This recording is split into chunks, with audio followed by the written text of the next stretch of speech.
네, 오늘은 춤출 수 있는 사람, 울 수 있는 사람, 춤출 수 있는 사람, 울 수 있는 사람이라는 제목으로 하나님 말씀 증거하도록 하겠습니다. 우리가 바른 신앙을 가져야 되는데 바른 신앙이라는 게 뭐겠습니까?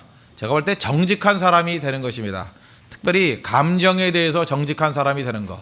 그래서 기뻐할 때 기뻐할 수 있고 눈물 날 때 눈물 흘릴 수 있는 사람, 그게 신앙이 있는 것입니다. 로마서 12장을 보면은 믿는 자의 도리가 쭉 나와 있습니다. 그 중에 15절 보니까 즐거워하는 자들과 함께 즐거워하고 우는 자들과 함께 울라. 이게 믿음입니다. 그러니까 즐거워하는 사람과 함께 즐거워할 수 없으면 믿음 없는 거고요. 우는 자와 함께 울 수 없으면 그게 무슨 믿음입니까? 믿음이 아니라는 거예요. 악한 시대의 특징이 뭔지 아십니까? 이 시대의 특징이 뭐냐?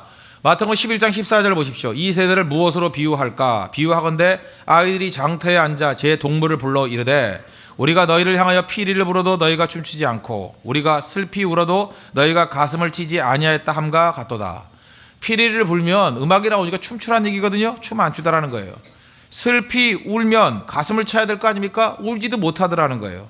다시 말해서 시대의 문제가 뭡니까? 기쁨도 모르고 아픔도 모르고 슬픔도 모르더라는 것입니다.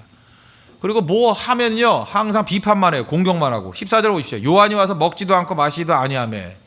그러면 금식 열심히 하니까 경건한 분입니다. 이럴 줄 알았지? 아니에요. 귀신 들렸다 그랬어요. 귀신 들리니까 먹지도 않고 저러지. 예수님께서 반대로 하셨습니다. 인자는 와서 먹고 마시매. 그러면 예수님은 참 현실을 인정하고 사람들과 어울릴 줄 아는 분이군요. 그래야 될 건데 또 이것도 비난하죠. 보라 먹기를 탐하고 포도를 즐기는 사람이요 세리와 죄인의 친구로다. 그러니까 뭘 하든지 욕한다는 거예요. 뭘 하든지 비판한다는 것입니다. 이게 악한 시대의 특징이라는 거예요. 무슨 얘기입니까? 이렇게 살아서는 안 된다는 거죠. 근데 예수를 믿어도 이런 인간들이 있다라는 거예요. 그죠? 예수를 믿는다고 그러고 지들이 크리스찬이라 그러면서 하는 것들을 보면은요, 꼭 이렇게 산다는 거예요.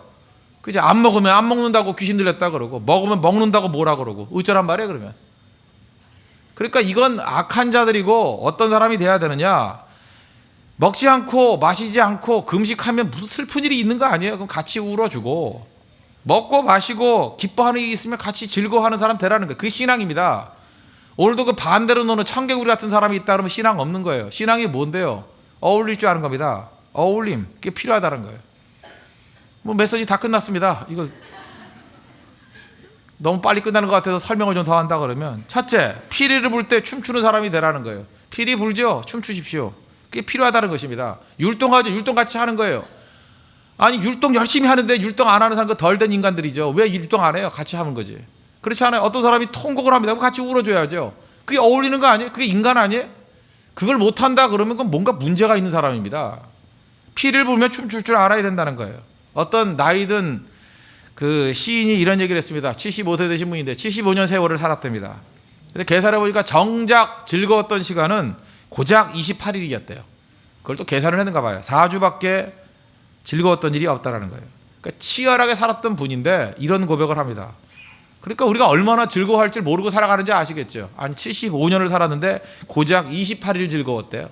나머지는 뭐예요? 사는 게 아니었죠. 여러분, 기쁨이라는 것은 기뻐하자 그런다고 기뻐지는 게 아닙니다. 자기가 하나님께 맡은 바 소명과 사명에 충성하면 부수적으로 나타나는 게 기쁨이에요. 아침에도 제가 말씀을 드렸죠. 그 강아지 이야기. 꼬리가 행복이라고 생각하고 꼬리 잡으려고 그럴 때 행복 잡으려고 그러면 안 잡히죠. 그 어미 개가 그런 얘기 하잖아요. 그죠? 내게 맡겨진 소임 열심히 하다 보니까 돌아보니까 꼬리가 날 따라오더라고. 행복은 그런 겁니다. 추구한다고 되는 게 아니고 그냥 열심히 추구하다가 보면 돌아보니까 행복이라는 꼬리가 날 따라오고 있는 거예요. 부수적인 것입니다. 이걸 예수님께서는 마태복음 6장 33절에서 이렇게 표현하셨죠. 너희는 먼저 그의 나라와 그의 의를 구하라. 그러니까 하나님의 기쁨 구하라는 거예요. 그리하면 이 모든 것을 너희에게 더하시리라. 부수적인 거라는 거죠. 우리가 원하는 행복, 기쁨 모든 것들은 부수적으로 오는 거지 그거 추구한다고 되는 게 절대로 아니라는 것입니다. 아까도 얘기했죠. 매력적인 사람이 되십시오. 인사 나눴죠. 내가 매력적인 사람이 되려고 노력한다고 매력이 생깁니까? 그거 미친 개 같죠. 안 그래요? 따라다니면서 매력 있어 하면 그거 사람 그 괴롭히는 사람은 스토커 같은 사람 아니에요? 어떤 때 매력이 있습니까? 하나님 앞에서 자기에게 맡겨진 사명 충성을 다하고 기쁨 가지고 의욕적으로 패션이 있어야죠. 정열적으로 살아가면 그게 매력 있는 거 아니에요? 매력은 추구한다고 되는 게 아닙니다. 자기 인생을 사는 거예요. I am who I am. 내가 나로서 살아갈 때 넘쳐나는 매력이 있는 거죠. 그런 사람 매력 못 느낀 사람이 누가 있겠습니까? 그러니까 기쁨이라는 건 다른 게 아닙니다. 하나님께 내게 주신 사명 다 이룰 때 기뻐할 수 있다는 것입니다. 근데 이 시대가 타락이 되니까 간접적인 기쁨을 요구해요. 돈이 있으면 행복하다고 생각합니다. 돈이 있으면 기쁘다고 생각해요. 돈이 있으면 기쁨이 있습니까? 그런가요, 여러분? 제가 부자들도 많이 만났는데 부자들 다 행복해야 될 거 아니에요. 근데 부자들 가운데 어렵게 사는 사람 더 많던데요. 가정에 불행이 있고 하나도 행복하지 않다 그러던데요. 뭐 죽느니 사느니 뭐 그런 얘기 하는 사람 많던데요. 돈이 행복을 주지 않는다는 거 다 아시죠? 받아야 기쁨이 있으면 받아야? 줄 때가 훨씬 기쁜 거 여러분 모르십니까? 사도 바울이 예수님의 말씀 가운데 유일하게 인용한 말씀이 있어요. 이거 퀴즈 대회 많이 나오는 건데 뭐예요? 사도행전 20장 35절에 나오는데 에베소 장로와 헤어지면서 마지막 했던 말이 있어요. 주 예수께서 친히 말씀하신 바 주는 것이 받는 것보다 복이 있다 하심. 이거를 기억하여야 할지니라. 그래서 어떤 사람은 예수님이 팔복 말씀하셨죠. 이걸 구복이라 그래요. 구복. 구복이 뭐예요? 아홉 번째 복이 뭐예요? 주는 것이 받는 것보다 복이 있다. 바울이 이거 하나 딱 예수님 말씀을 직접적으로 인용한 거 요 한 말씀이에요. 한 말씀. 복이 뭐예요? 받는 거 아닙니다. 주는 거예요. 주는 거. 뭐 많이 받아서 좋겠습니다. 그게 무슨 복이에요? 받는 게 복이에요? 받아보셨어요? 받아보셨냐고요? 받는 순간에 벌써 나는 그 선물의 노예가 돼버리는 거예요. 한번 곰곰이 생각해요. 내가 누구한테 뭘 선물을 받았어요. 받았습니다. 받는 순간에 노예가 돼요. 어떤 때는 기분이 나쁠 때가 있어요. 기분이 나쁜 게 뭐냐 하면 너무 비싼 걸 받았어요. 저도 그렇게 비싼 거 받아본 적이 있어요. 너무 비싼 걸 받았어요. 너무 비싸요. 비싸도 너무 비싸요. 기분이 상해요. 왜 상한지 알아요? 뇌물 같아요. 뇌물. 이건 뇌물이네. 그런 느낌을 받아요. 제가 한 번은 뭐 어떤 그 건축업자한테 한번 받은 적이 있어요. 상품권을 1,000만 원어치 주는 거예요. 저도 너무 많이 주죠. 기분 되게 상했어요. 이게 뇌물이지 이게 뭐 이런 걸 주냐. 돌려주는 것도 힘들었어요. 돌려주는 것도. 그러니까 받는 거 기쁜 거 아닙니다. 너무 많이 받으면 뇌물 같아요. 그거 10분의 1 100만 원을 줘도 뇌물 같지 않아요? 뇌물 같다고. 그래서 너무 많으면 뇌물 같아요. 기분 되게 나빠. 근데 너무 조금 주면 또 기분 나빠요. 그것도. 이게 나를 뭘로 보는 건가 이러고. 어떤 녀석이 나한테 5,000원짜리 상품권 주더라고. 그래서 내가 그래서 이걸 도대체 나를 거지로 하나 이게. 이제 이해가 되세요? 너무 많이 받아도 기분 나쁘고요. 너무 적게 받아도 기분 나쁘고 최적이 뭐예요? 그런 거 애매모호해요. 애매모호하다고. 그래서 받는 순간에 그거는 참 기쁘기가 힘들어요. 정말 양심적으로 생각하면요. 기쁘기가 힘들다고. 그런데 주면은 마음 편해요. 그렇죠? 얼마든지 주고 사라지면 되니까. 하나님 내게 많은 축복을 주십시오. 주는 자 되기를 원합니다. 잠깐 주면 문제가 없다고요. 우리가 북한에 막 퍼주지 않습니까? 뭐 매달 갖다 주잖아요. 그러니까 우리 가운데 어떤 사람 보수적인 사람들 그런 얘기를 해요. 제가 북한 애들 저거 그렇게 주는데도 불구하고 저렇게 말이 많아 그런다고요. 이런 받는 사람 심정 아십니까?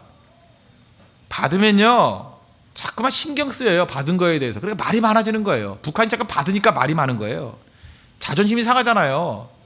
북한 사람들 제가 얘기했잖아요. 그 평안도 사람들 기상이 있다고. A시앙하고 나가는 그런 게 있다고요. 그죠? 그래서 자존심 상할 거 아니에요. 거지같이 사니까. 도움 받으니까.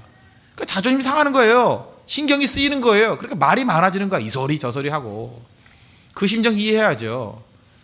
그래서 도와줄 때는요. 진짜 우리가 동족이라고 도와주려고 그러면은 그냥 몰래 비밀리에 도와주는 게 제일 좋아요. 도와주는 건 원래 그렇게 하는 거예요. 아니면 하지 말던지. 그죠? 주는 자는 그렇게 주는 거예요. 그래서 교회에서도 누구 구제할 때 개인적으로 구제하는 것보다는 교회에 무명 헌금하고, 그죠? 이거 누구한테 주길 원합니다 해가지고 전달해 주는 게 제일 좋아요. 예수 그리스도의 이름으로 주는 게 제일 좋다고요. 그래야 말이 없다고요. 말이. 우리가 어떤 존재입니까? 복된 존재 아니에요? 하나님의 축복을 받은 존재 아니에요? 창세기 12장 2절 보니까 내가 너로 큰 민족을 이루고 내게 복을 주어 내 이름을 창대하게 하리니 너는 복이 될지라. 이게 아브라함에게 준 말씀입니까? 아브라함의 후손이 우리에게도 주신 말씀이죠. 우리 복이에요. 복이면 복답게 살아야죠. 왜 받으려고 그래요? 주고 살아야지. 그냥 계속 나눠줄 거예요. 우리 홍대세교회는 계속 나눠줄 거예요. 여기저기 필요한 사람이 있다 얼마든지 나눠줄 수 있는 인생이 돼야 된다는 것입니다. 그게 복이에요. 우리 복이잖아요. 복. 여러분 스스로가 복이라는 걸 믿으십니까? 우리 복이에요. 복의 근원도 아니에요. 우리가 복이라고 하나님 복이라 그랬잖아요. 그러므로 제발 이따위 소리 하지 마세요. 그죠? 나의 행복과 불행이 남에게 달려 있는 것 같이 표현하지 말라고요. 그 불신앙입니다. 내 행복이 왜 남에게 달려 있어요? 예를 들어서 어떤 사람 이런 얘기가 있어요. 그죠? 여자의 운명은 남자에게 달려 있어. 무슨 웃기는 소리가 앉았네. 그죠? 또 남자도 반대래. 남자의 행복은 여자에게 달려 있어. 뭐 결혼을 못 해가지고 내가 불행하다느니, 뭐 저런 놈을 만나가지고 내가 불행하다느니, 저런 여자 만나가지고 내가 힘들다느니, 세상에 그런 엉터리가 있어요. 행복과 불행이 나한테 달려있지 뭘 자꾸 남한테 핑계대요. 아무리 한심한 사람 만난다 할지라도 내가 복이면 그 사람도 복된 거지. 그렇지 않아요? 그렇지 않아요? 그런 의식을 가져야죠. 지금 결혼 못하는 애들 여기 앞에서 주르르 앉아있는데 이유가 뭔지 알아요? 복 찾으려고 그러니까 복 찾으려니까. 저 한심한 지지도 못난 놈들. 그죠? 무슨 복이에요? 복된 여자가 어디 있어요 이 세상에. 복스러운 여자는 있죠. 복된 여자. 그죠? 뭐 통통하고 이런 애들. 그죠? 내가 복이 돼가지고 복을 나눠준다고 생각하면 못할 사람이 누가 있어요? 그렇지 않아요? 내가 복인데 누굴 구제해 줄까? 지천에 깔린 게 그런 남자들이지. 지천에 깔린 게 그런 여자들이지. 그런데 이게 뭐 창세기 12장 해석을 잘못해가지고 무슨 복된 여자가 없나? 뭐 날씬하고 예쁘고 뭐 믿음 좋은 여자. 그런 여자가 어디 있어요? 그런 여자가. 그런 여자는 벌써 다 천국 가 있어요. 그거 안 살아나지. 문제가 있으니까 이 세상에 남아있는 거지. 가서 내가 뭘 도와줄까? 그래야지 문제가 해결되는 거죠. 자매들도 마찬가지 아니에요? 무슨 뭐 잘생기고 뭐 돈 많고 키 크고 명 짧고 이런 남자가 어디 드물어요. 드물어. 그런 사람 어디 있어요? 그런 사람이. 예수님 오셔도 안 될 사람 찾지 말고 내가 어떤 남자를 도와줄까? 어떤 남자의 불행으로부터 내가 건져줄까? 내가 복이 돼줄까? 그거 지운 거죠 그게. 그런 의식 갖고 나아가는 게 중요하다는 것입니다. 내가 복이다라는 의식. 그거보다 더 중요한 게 어디 있겠습니까? 그런 의미에서 내가 복이라고 생각하면서 하여튼 주는 자가 된다. 이거 있죠. 주는 자가 된다. 그게 제일 중요하다는 것입니다. 여러분 우리가 생각이 많고요. 복잡한 사람들. 이 사람들이 불행한 사람이에요. 한번 내가 제일 바라볼 때 제일 답답한 사람 중에 하나가 뭐냐 하면 저도 이제 젊은이들 목회를 많이 했으니까 주례도 많이 하지 않았습니까? 남의 결혼식 가가지고 우는 사람들이 있어요. 나 정말 이해를 못해요. 이해를. 특별히 뭐 젊은이 얘기하는 게 아니에요. 어떤 어머니인데 남의 결혼식장 가가지고 통곡을 해요. 엉엉엉 울어요. 집 나간 자기 아들 생각나서 운대요. 그 주책이 주책. 나 진짜 쫓아내보고 싶더라고 진짜. 아니 남의 결혼식 가가지고 그죠? 남의 결혼식 갔으면 그 행복한 시간을 같이 즐거워해야 되는 거 아니에요? 그게 내 아들이라고 생각하고 내 딸이라고 생각하고 같이 즐거워해야 되는 거 아니에요? 남의 결혼식 가가지고 그 일종의 그 시기심이죠. 집 나간 내 아들, 아이고 내 아들은 뭔가 하고 울고 있어요. 남의 잔치를 망치는 거 아니에요? 내가 볼 때 그 사람 그 집사니까 믿음이 없는 거예요. 그 빵점짜리. 내가 그때 얼마나 화를 낸지 알아요? 그게 무슨 놈의 믿음이냐고. 아니 남의 결혼식 가가지고 집 나간 내 아들 하면서 우는 바보가 있어요. 그게 말이 되냐고. 그거 신앙도 아니에요. 그건 아무것도 아니지. 그건 진짜 악령이 쓰인 거지. 그렇지 않아요? 남의 결혼식 가서 기뻐할 줄 알아야죠. 기뻐하고 그래야죠. 뭐 친구가 결혼했다고 나는 결혼 못하는데 막 이를 갈고 그죠? 그거 안 되죠. 아예 가지 말고 그런 사람들은. 다른 사람 결혼식에 가서는 그냥 기뻐하고 기뻐해야죠. 아니 같은 자리에 앉아가지고 이 생각 저 생각 무슨 놈의 생각이 이렇게 많아요. 심지어 예배 시간에 와서도 딴 생각해. 그죠? 생각하지 마라. 예배 시간은 생각하는 시간 아니에요. 생각의 무장해제예요. 하나님의 생각을 나에게 부어주십시오. 그리고 하나님 생각을 내가 받아들이는 게 그 예배 아니에요? 그런데 가가지고 에고가 강해가지고요. 예배 시간에도 자기 생각하는 거야. 말씀이 증거되면 자기 생각하고 싸우는 거야. 저건 틀렸는데 이건 맞았는데 그죠? 왜 저런 소리를 왜 할까 뭐 이러면서 내가 넘어가라 봐 긴장하자 이러다가 의뢰받을지도 몰라. 이런 악한 자들이 다 있어요. 그죠? 그렇잖아요. 무장해제를 그러니까 계속해서 그러니까 예배 시간 끝나고 난 다음에 피곤한 거야. 중간에 조는 사람들 그래서 조는 거예요. 막 영적인 싸움을 벌이는 거죠. 그죠? 내가 넘어가나 봐라. 뭐 설교 한마디 하면 또 이 생각 저 생각 막 무슨 놈의 생각이 이렇게 많은지. 결혼식 가서도 맨날 생각하고 이 생각 저 생각. 결혼식 가서 왜 집 나간 아들 생각하냐고. 그 집 나간 아들이요. 어린 아들도 아니에요. 35이라 되는 아들이에요. 그게 집 나간 거예요. 그게 분가한 거지. 아유 답답해가지고. 복잡한 마음 생각이 많은 마음 때문에 불행해진다는 거예요. 좀 생각 좀 그만해요. 그만. 생각도 주님께 맡기라고. 그놈의 생각 좀 십자가에 못 박으면 안 되겠어요? 생각 그렇게 많아가지고 뭐가 그렇게 유익했어요? 생각이 아니에요. 그게 걱정이지. 판매 걱정 주님께 맡기라 그래도 못 맡기겠대요. 그게 자식 사랑이에요? 그게 아들 사랑이에요? 그게 딸 사랑이에요? 판매 고민하고 어딜 가도 그 재수 없어서 같이 못 있겠어. 재수 없어서 그 이유가 뭐냐? 맨날 무슨 눈물 흘리고 밤낮 누구 생각난다 그러고 남의 행복을 기뻐할 줄 모르는 거예요. 항상 남이 행복을 보면 자기의 불행을 드러내는 거예요. 그 신앙 아닙니다. 신앙. 그때 그 순간만은 같이 기뻐할 수 있는 거, 그게 얼마나 중요한 건데요. 여기서 선생님들 많이 계시죠? 선생님들도 반성을 하셔야 될 게 좀 있습니다. 학교에 가면 뭐든지 재미가 없어요. 그죠? 이상해요. 그렇게 재미있는 거. 원래 새로운 것을 알고자 하는 지적인 욕구가 얼마나 좋은 거예요. 인간은 알고자 하는 욕구가 있어요. 그래서 배움은 즐거운 거거든요. 근데 우리나라 교육은 어떻게 돼버린 건지 학교에만 가면 다 재미가 없어요. 재미가. 학교에서 수업으로 게임 가르치면 게임 안 할 거야 애들. 그죠? 그렇잖아요. 그러니까 뭐든지 즐겁게 해야죠. 즐겁게. 그래서 사람들의 즐거움을 자극하게 만드는 게 되게 중요한 겁니다. 그죠? 꼭 이게 왜 필요한지를 알려주면 될 거 아니에요. 가끔마다 그 엄마들도 보면은 그 애들 키우는 거 뭐 한심하게 키워요. 한심하게. 그 이유가 뭐냐면 애가 키가 작대요. 내가 보니까 키가 작은 이유는 그거 유전 때문에 작은 거예요. 아버지도 작고 엄마도 작으니 애가 작지 그거 뭐 크겠어요? 안 그래요, 연지? 작잖아, 그잖아.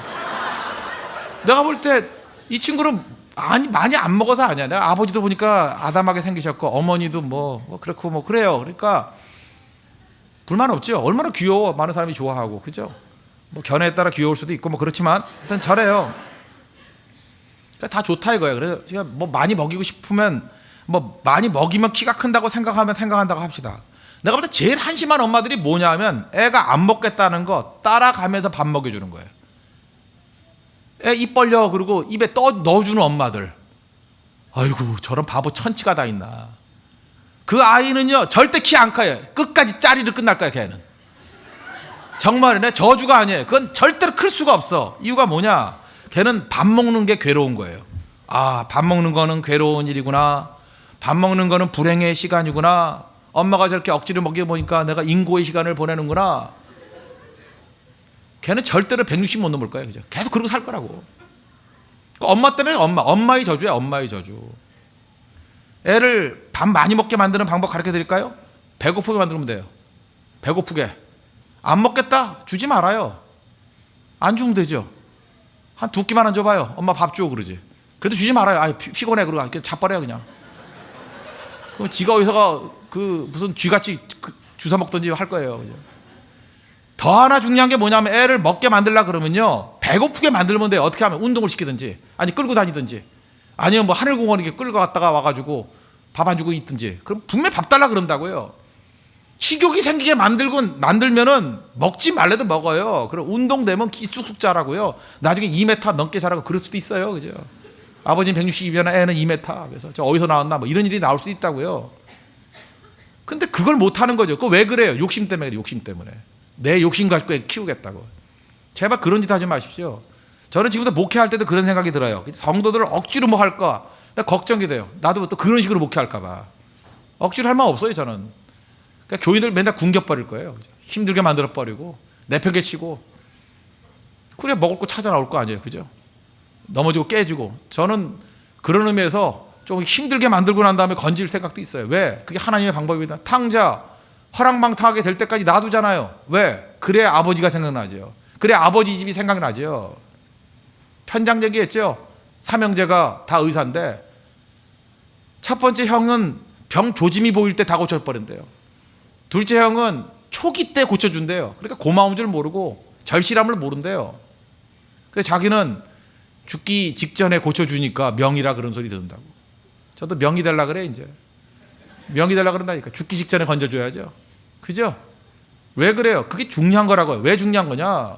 배고픔을 알아야 돼요. 필요성을 알아야 된다고. 그죠? 그게 중요한 거죠. 그래야 기쁨을 알아요. 무슨 일이든지 기쁨으로 하지 않으면 그건 가짜입니다. 아, 예배가 기쁜 거 아니에요? 예배가 뭐 억지로 오는 거예요? 뭐 저녁예배 여러분 오라거나 뭐 붙잡았어요? 알아서 오는 거지. 기쁨은 오는 거죠. 즐거움은 오는 거죠. 그 안에 파워가 있으면 오는 거죠. 목마름 있으면 오는 거죠. 목마르게 만들어야죠. 배고프게 만들어야죠. 그래야 기쁨이 생긴다는 거예요. 여러분 무슨 일 하든지 기쁨으로 하십시오. 그래야 승리할 수 있다는 것입니다. 피리 불면 춤추십시오. 그거예요. 그게 영성입니다. 그래서 여러분들 뭘 배워야 되느냐? 기뻐할 때 기뻐할 줄 알고요. 제발 남의 결혼식 가가지고 많이 기뻐하십시오. 남의 잔치집 가서 많이 기뻐하십시오. 남이 뭐 잘 됐다 그러면 기뻐하십시오. 파마가 잘 나갔다 그러면 기뻐하십시오. 아주 기뻐하라고요. 그죠? 화장빨 잘 먹으면 기뻐하라고요. 뭐 지난번 드레스 파티 끝나고 난 다음에 뭐 하루 만에 시인이 된다 이런 소리 제발 하지 말고요. 그죠? 남 예쁜 거 그냥 배가 아파가지고 그러지 말고 믿음이 뭐예요? 같이 기뻐하는 거, 기뻐하는 거. 필이 불 때 춤출 줄 아는 그런 거룩한 영상이 있기를 바랍니다. 그게 믿음입니다. 또 한 가지는 뭐냐? 슬퍼할 때 우는 거죠. 슬피 울 때 우는 자가 되라. 17절 하반절을 보십시오. 우리가 슬피 울어도 너희가 가슴을 치지 아니하였다 함과 같도다. 기쁨을 모르면 슬픔도 모릅니다. 그거는 뭐 그 그림자하고 똑같아요. 실상과 그림자. 뭐 이거 빛과 그림자 똑같은 거죠. 기쁨을 모르니까 슬픔도 모르고 슬픔을 모르니까 기쁨도 모르고.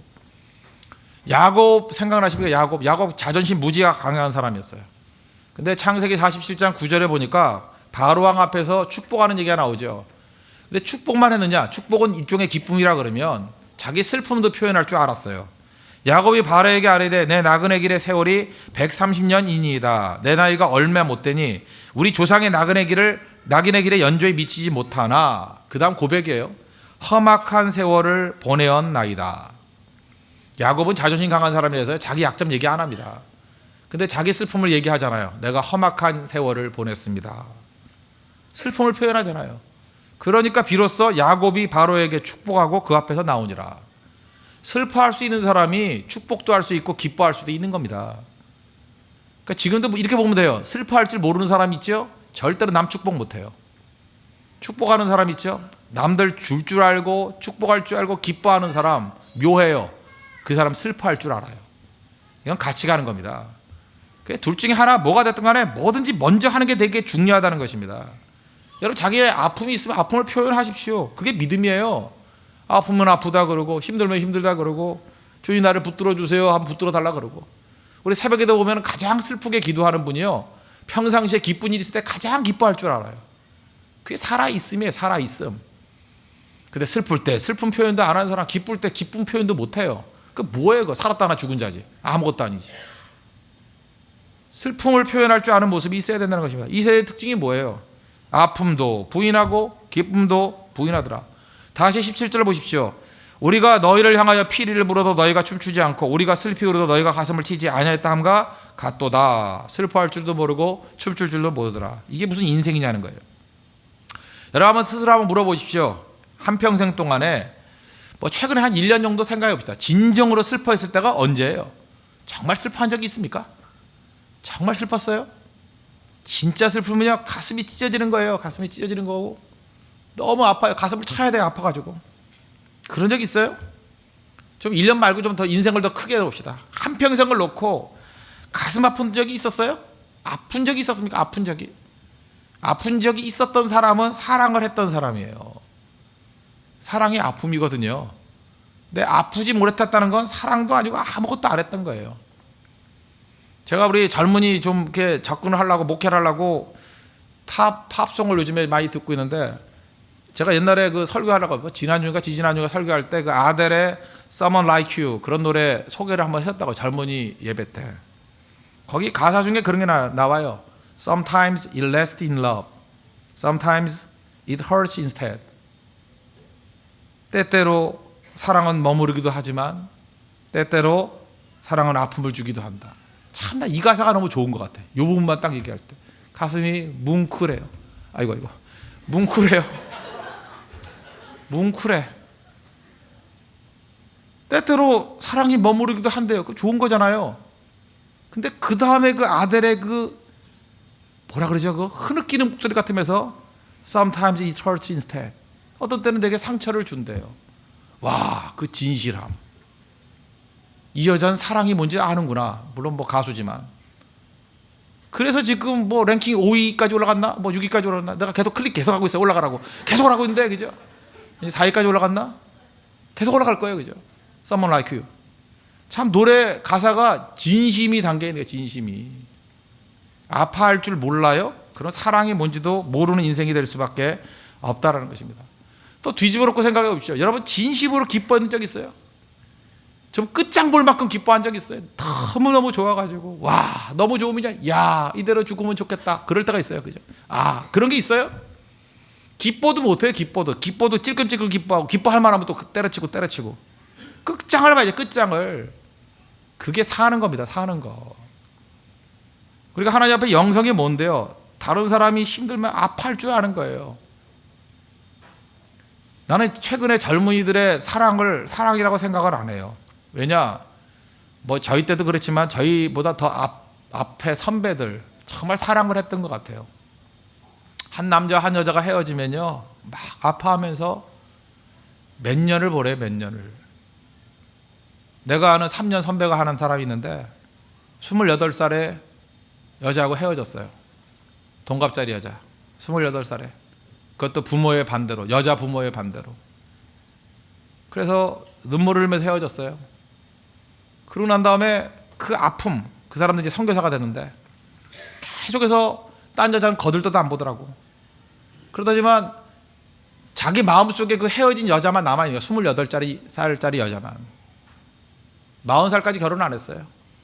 그러다가 40살에 28살하고 결혼했어요. 그 남자는 시간이 멈춰져 있는 거야. 12년을 아파하는데 옆에서 구경하기도 힘들었어요. 와, 정말 아파하더라고. 헤어진 지 4년이 지났는데 32살 때도 28 그 여자를 생각하면서 아, 그 여자. 35이 돼도 28살 그 여자. 40살이 돼서도 28 그 여자. 그러다 그 여자 비슷하게 생긴, 진짜 너무 비슷해요. 머리카락 모양도 비슷하고 뭐 하여튼 옷도 비슷하고 결혼했어요. 12년을 아파했어. 난 그 사람 진짜 사랑하는 사람이라고 생각해요. 그 사랑이죠, 사랑. 아픔, 12년을 아파했어요. 와, 그러니까 결혼하고 난 다음에 계속 기뻐하잖아요, 지금. 지금 53세인데 지금 뭐 하는지 모르겠는데 아프리카에 살고 있는데 지금 확인한 바가 없어요. 잘 사는지 어떤지. 그러나 하여튼 그 12년 동안 아파하는 모습을 보면서 내가 느낀 게 아, 저거 진짜 사랑이구나. 아파할 수 있는 게 진짜 사랑이라는 것입니다. 근데 우리는 어때요? 그 상처가 힘들어서, 아픔이 힘들어서 아픔을 거절하려고 그러잖아요. 울지도 않고. 그러니까 내용이 없는 인생을 살죠. 생각이 없는 인생을 사는 거죠. 고민이 없는 인생을 사는 거죠. 그러니까 어떻게 살아요? 세상 사람들. 그러니까 쉽게 만났다가 쉽게 헤어지고. 그게 무슨 사랑이에요. 생각도 없고 술이나 퍼마시고 쇼핑이나 하면서. 어떤 오빠가 좋아요? 명품 가방 사주는 오빠가 좋고. 그게 사랑이에요? 그럼 명품 가방 가게 하는 사람은 최고 인기 좋겠네? 그죠? 그 사람은 읽을 때도 아버지 가방에 들어가신다 이렇게 느끼겠네요. 오로지 가방만 밖에 생각이 안 나니까. 그게 천박한 인생 아닙니까? 그게 무슨 인생이겠어요. 아픔을 알아야 돼, 아픔을. 그래서 아픔을 깊이 아는 사람을 꼭 만나보십시오. 그런 사람은 진짜 기뻐할 줄도 알고 진짜 인생이 무엇인지도 아는 것. 그런 인생이 된다는 것입니다. 왜 아픔을 부인하면 안 되느냐? 아픔을 부인하면요 사람이 잔인해져요. 아픔을 느껴야 됩니다. 그래야 사랑이 넘치는 그리스도의 마음을 가질 수 있다고요. 아픔을 못 느끼잖아요. 기뻐할 수 없는 것으로만 끝나는 게 아니라 잔인해집니다. 잔인해지려면 느끼지 말아야 되거든요. 느끼지 않으면 잔인해져요. 괴로우면 어떻게 잔인할 수 있겠어요. 그래서 제가 어렸을 때 우리 지금 돌아가신 친할머니가 계시는데 친할머니 참 믿음도 좋고 그러신 분인데도 불구하고 제가 하여튼 이게 손자가 가면 옛날에 그 닭을 잡아줬어요. 닭 잡아주는데 그렇게 믿음 좋은 할머니인데 어쩜 그렇게 잔인한지. 닭을 탁 잡아가지고 모가지를 휙 돌리고 그냥 칼로 툭 쳐요. 그럼 피가 탁 튀기는데 그러면 목 없는 닭이 또 뛰어다녀. 그래서 야 병구 가지고 잡아라 그런데 그걸 어떻게 잡아요, 목 없는 닭을. 그럼 또 그걸 끓여주면 저는 그때 울었어요. 울면서 또 다 먹었죠. 울면서. 먹어야지 어떻게 할머니가 해준 건데, 그죠? 딱 먹고. 그때 느낀 게 저는 닭 못 잡아요. 저는 못 잡는다고. 왜? 저는 그렇게 잔인한 마음을 느끼기 때문에, 닭의 고통을 느끼기 때문에. 근데 우리 할머니 못 느끼는가 봐요. 그냥 탁탁 치고. 전 먹으면서 그 아픔을 느끼잖아요. 닭의 고통을. 아시겠어요? 무슨 뜻인지?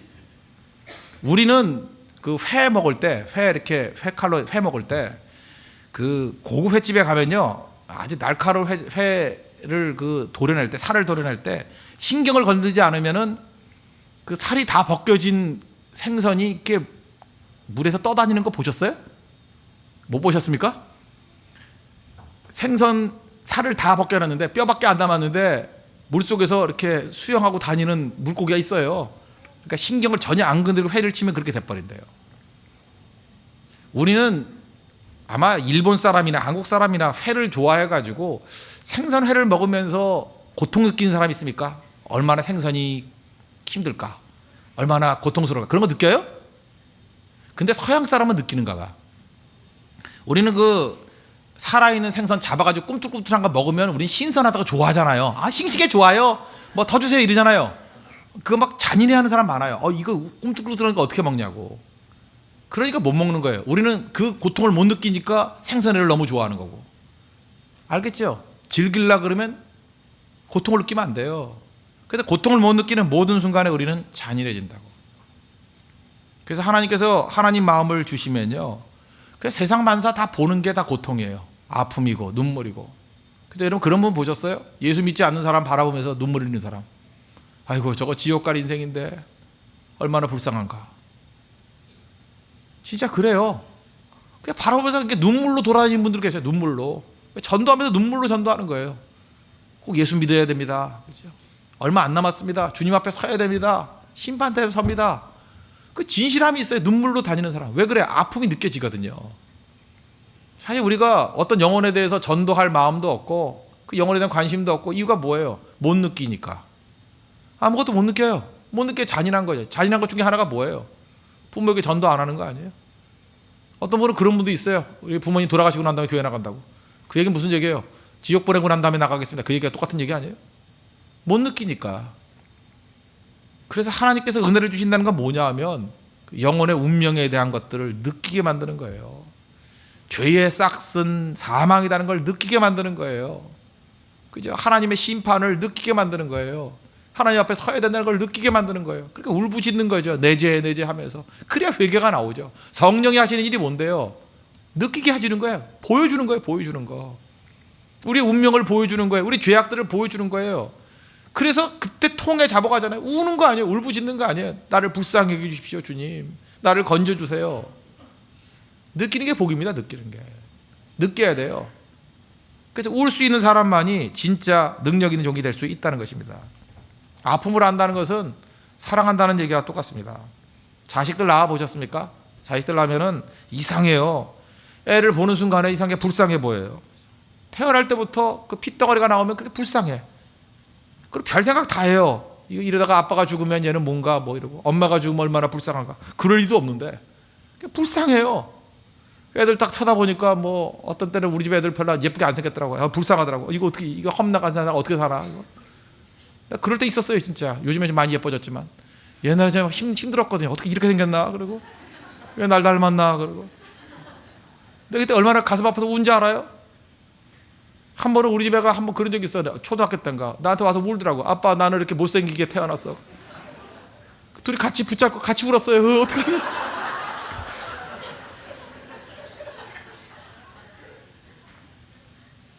애 엄마는 몰라요. 둘이 울었던 거. 그거 아세요? 그런 마음? 그러면 애 안 날 거예요?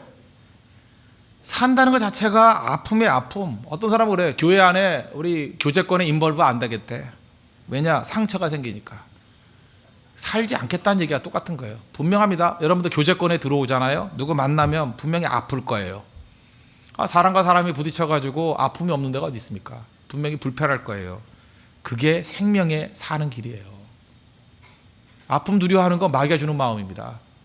아프지 않겠다고요? 그 잔인해진다는 얘기가 똑같은 거예요. 못 느끼겠다고요? 그 살지 않겠다는 얘기가 똑같은 거예요. 아픔 안 느끼겠다고요? 사랑하지 않고 살겠다는 건 똑같은 얘기예요. 만나보십시오. 아픈 거예요. 만나보라고요. 계속 아픈 거고 힘든 거고. 나는 교회가 컸을 때가 더 뭐 사실 편했던 것 같아요. 왜냐하면 성도들 별로 안 만나니까 그때 내가 목회도 아니었던 것 같아. 그죠? 설교만 하고. 아픔이 없었어요. 뭐 멀리 있는 사람들은 그냥 군중으로 보이니까 뭐 그런가 보다. 뭐 몇 명 왔는가 보다. 그러고. 요즘에 신방을 다니니까 아파 죽겠어요. 아파서. 신방을 다니니까 성도들의 느낌이 오잖아요. 그 고통이 오잖아요. 눈물이 오잖아요. 그래서 내가 느낀 게 뭐냐면 무지하게 아프거든요. 가슴이 아파요. 가슴이. 성도들 보면 이렇게 눈물이 나요. 내가 어떤 고통인지 아니까. 또 웬 놈의 병들은 게 많은지. 어쩜 이렇게 고난이 오는지부터 몰려서 오는지. 저기 고난 더 오면 안 되는데.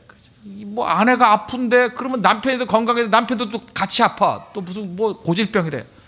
아 미치겠어요 진짜. 그러면 부부가 그러면 또 아버지는 좀 건강해서 돈이라도 대줘야 되는데 아버지도 쓰러져요. 사업이 망했어요. 어쩌란 말이에요 이거. 이런 식이 돼버려요. 이런 식이. 가슴 아프죠. 근데 묘한 게 뭔지 아십니까? 요즘에 진짜 목회하는 것 같아요. 아픈데요. 이게 살아있는 거예요. 아픈데요. 요즘에 설교가 쉬워요. 왜 쉽냐? 그 아픔에 관해서 말씀을 가지고 스트로크를 하니까 어렵지가 않아요. 더 우리 가슴에 와닿는 얘기 아니에요? 그럼 그거 안 할 거예요 그러면? 하나님 은혜 가운데 여러분들 아픔이 느껴지는 종 되기를 바랍니다. 만나면 아파요. 사랑하면 아프다고. 그래서 그거 해야죠. 내가 또 아는 어떤 여자 성도분 계십니다. 이분은 뭐 부잣집에 태어나고 많이 배웠어요. 인텔리입니다. 인텔리. 뭐 약간 각색을 해야 되지 누군지 알 것 같으니까 하여튼 되게 훌륭한 분이에요. 하여튼 갖출 거 다 갖췄어요. 얼굴도 예뻐요. 얼굴도 예쁘고 좋은 집안에 뭐 공부도 많이 했고 돈도 많고 내가 볼 때 부족함이 없는 분이에요. 암에 걸렸습니다. 암에. 이분 신앙 스타일 아시겠죠? 이렇게 뭐 고상하게 앉아서 예배드리고 율동도 싫어하고 박수 치는 것도 싫어하고 그런 분이에요. 체질이 아니래요. 나한테 그랬어요. 체질이 아니에요 목사님 저는. 주의 이름 송축하리 그거 하면 교회 안 가요. 이런 분이에요. 근데 암에 걸렸다니까요. 이전까지는 암 환자들 하나도 안 보이다가 이제는 그게 눈에 보이기 시작하는 거예요. 이분이 글쎄 나한테 뭐 얘기도 안 하고 어디 가서 뭐 기도하면 병 났는데 거기도 갔다 왔어요. 나 그럴 분인지 몰랐어요. 자기가 막다른 골목에 있으니까 뭐 나는 그 체질이 아니에요 그러더니 뭐 이상한 데 다 찾아다니래. 그러고 난 다음에 이분이 이런 얘기를 해요. 불치 환자들이 눈에 보이더래요.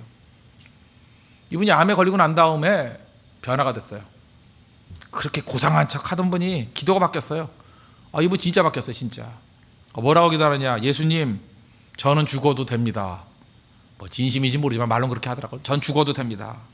그러나 어떤 어린아이가 소아암 걸린 애 있거든요. 그 아이를 바라보면서 저 아이는 죽으면 안 됩니다. 살려주세요. 그러고 다니더라고요. 서울대 병원에 가면 그 소아암 병동이 있거든요. 자기도 암 환자면서 거기 다니면서 애들 기도해주고 전도하고 그러더라고요. 그러다가 이분 벌써 5년 지났어요. 이제는 뭐 완치된 것 같아요. 남 도와주다가. 내가 볼 때 하나님께서 이분 설교로 변화한다니까 암에 한번 걸리게 만들어가지고 다른 사람 아픔이 보이고 느끼지 못한 분이었거든요. 느끼기 시작했어요. 물론 해피엔딩으로 끝났으니까 참 좋은 거죠. 본인도 내가 볼 때 치유된 것 같아요. 근데 암 치유보다 더 중요한 건 뭔지 아십니까? 심령의 치유를 받았어요. 치유받은 거죠. 아픔을 느끼기 시작하니까. 저는 우리 홍대석의 성도들이 그런 사람들 되기를 원합니다. 느끼지도 못하는 잔인한 사람들이 아니라 우는 자와 함께 우는 자들 되기를 바랍니다. 그게 믿음입니다. 너무 고상한 척하지 마십시오. 기뻐할 때 활짝 웃을 줄 알고요. 울 때 울 줄 알고 그게 중요한 거예요. 하나님 앞에서 그 모습이 있을 때 예수님이 기뻐하시는 하나님의 거룩한 종이 될 수 있다는 것입니다. 그래서 우리 홍대석의 성도들은 좀 부족함이 있어 보이고 좀 푼수같이 보인다 할지라도 춤출 수 있는 사람, 또 울 수 있는 사람, 그럴 때 가장 많은 영혼들을 품을 수 있고 하나님이 기뻐할 수 있는 정말 살아있는 리얼 크리스찬이 되는 축복이 임하게 될 것입니다. 기도하겠습니다. 이 시간에 하나님 기뻐할 때 기뻐할 수 있고 우는 자와 함께 울 수 있는 종 되게 해달라고 다 같이 하나님 앞에 간구하도록 하겠습니다.